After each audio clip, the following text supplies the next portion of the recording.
दाम्पत्य जीवन का भाव जी एक मधुर मुक्तक सुनाता हूँ आपको। दाम्पत्य जीवन मतलब कि पति पत्नी के, एक तो भाई साहब मैं आपको प्रणाम करता हूँ, आपकी मूछे बहुत शानदार है। मतलब लड़ने के वास्ते, लड़ाने के वास्ते मूछे रखिए, सिर्फ डराने के वास्ते। मैं आपको प्रणाम करता हूँ। दीदी मुक्तक सुनना, पति पत्नी के का जो प्रेम होता है भाजी, दाम्पत्य जीवन का जो प्रेम होता है वो कितना मधुर होता है, ऐसा एक मुक्तक। और मेरे को पैसे आपने दिए इसलिए याद आ गया, इस पे भी आप दे सकते हैं। वो मेरे शर्ट के टूटे, पत्नी को याद करना, अपनी अर्धांगिनी को। माता जी आनंद लेना, बहुत बढ़िया मुक्तक है, मतलब बहुत ही प्यारा मुक्तक है। वो मेरे शर्ट के टूटे बटन को टाकने वाली, वो मेरे, इतनी जोर से मत दादो, मतलब मैं घबरा जाऊंगा, ताली बजा।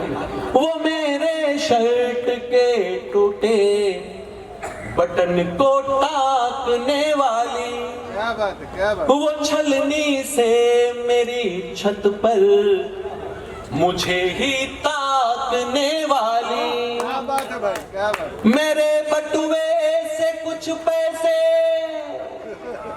वो देखो भाभी, मैंने भी पंक्ति पूरी नहीं करी, उनने बोला ये अपनी बात कर रहा है।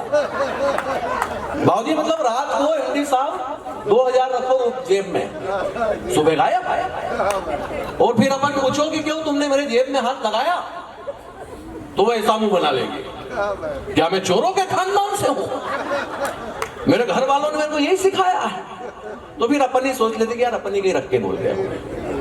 वो मेरे शर्ट के टूटे बटन को टाकने वाली, वो छलनी से मेरी छत पर मुझे ही ताकने वाली, मेरे बटुए से कुछ पैसे उड़ा करके मुकर जाती, सुनो वो धूप में पल्लू से मुझको ढाकने वाली, सुनो वो धूप में पल्लू से मुझको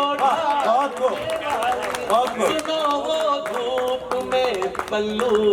ये 100 रुपए दीदी मैं अपनी पत्नी को ले जाकर के दूंगा, ये तेरे लिए लाया।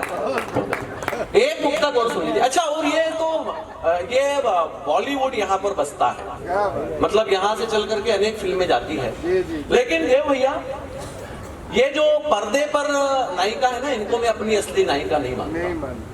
हमारी जो असली नायिका वो है जो संस्कार प्रवाहित करती है समाज में, और अगर संस्कार कहीं से निकलता है तो वो ऐसी महिलाओं से निकलता है जो 9 दिन माता की कथा करती है, भागवत करती है और बच्चों में संस्कार रोकने का कार्य करती है। ये वो परिधान जो हम देखते हैं वो हमारा नहीं है। ये जो परिधान पहन करके यहाँ पर संस्कार रूपी महिलाएं बैठी हुई है, कई महिलाएं सर पर आंचल डाल करके बैठी है। रितुम भरा जी को एक बार सुन रहा था बाबूजी, रितुम भरा जी कहती है कि ये जो आंचल है ना, इसको संभाल कर रखना, जब कभी स्कूल से बच्चों को लेने जाओगी तो धूप में यही आंचल उनके सर पर छाता बनने का कार्य करेगा, इसलिए इस आंचल को संभाल करके रखने की आवश्यकता है।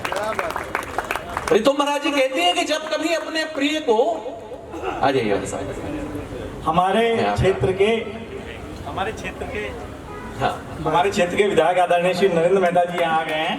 मैं उनका बहुत बहुत स्वागत करता हूँ, अभिनंदन करता हूँ।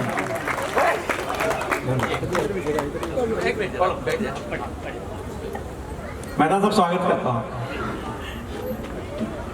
भाई साहब मैं आपको प्रणाम करता हूँ। मैं भी करता हूँ जी, धन्यवाद। अच्छा है आपने प्रणाम करना है, हमारे इधर तो गोली मार देते हैं विधायक, मतलब ये यही हो सकता है। मैं आपको प्रणाम, बहुत अच्छा। मैं मध्य प्रदेश से आता हूँ, क्योंकि पहले दिग्विजय सिंह की सरकार थी, अब तो अपनी है।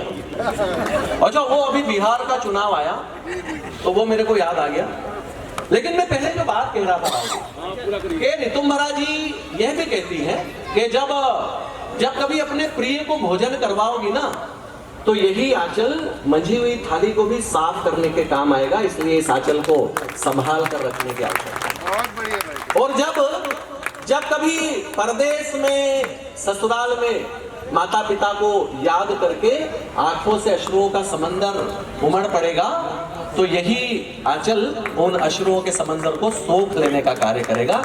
इसलिए इस आंचल को संभाल करके रखने की आवश्यकता है। कवि सम्मेलनों पर पत्नियों पर, नारियों पर बहुत जोक होते हैं, चुटकुले होते हैं।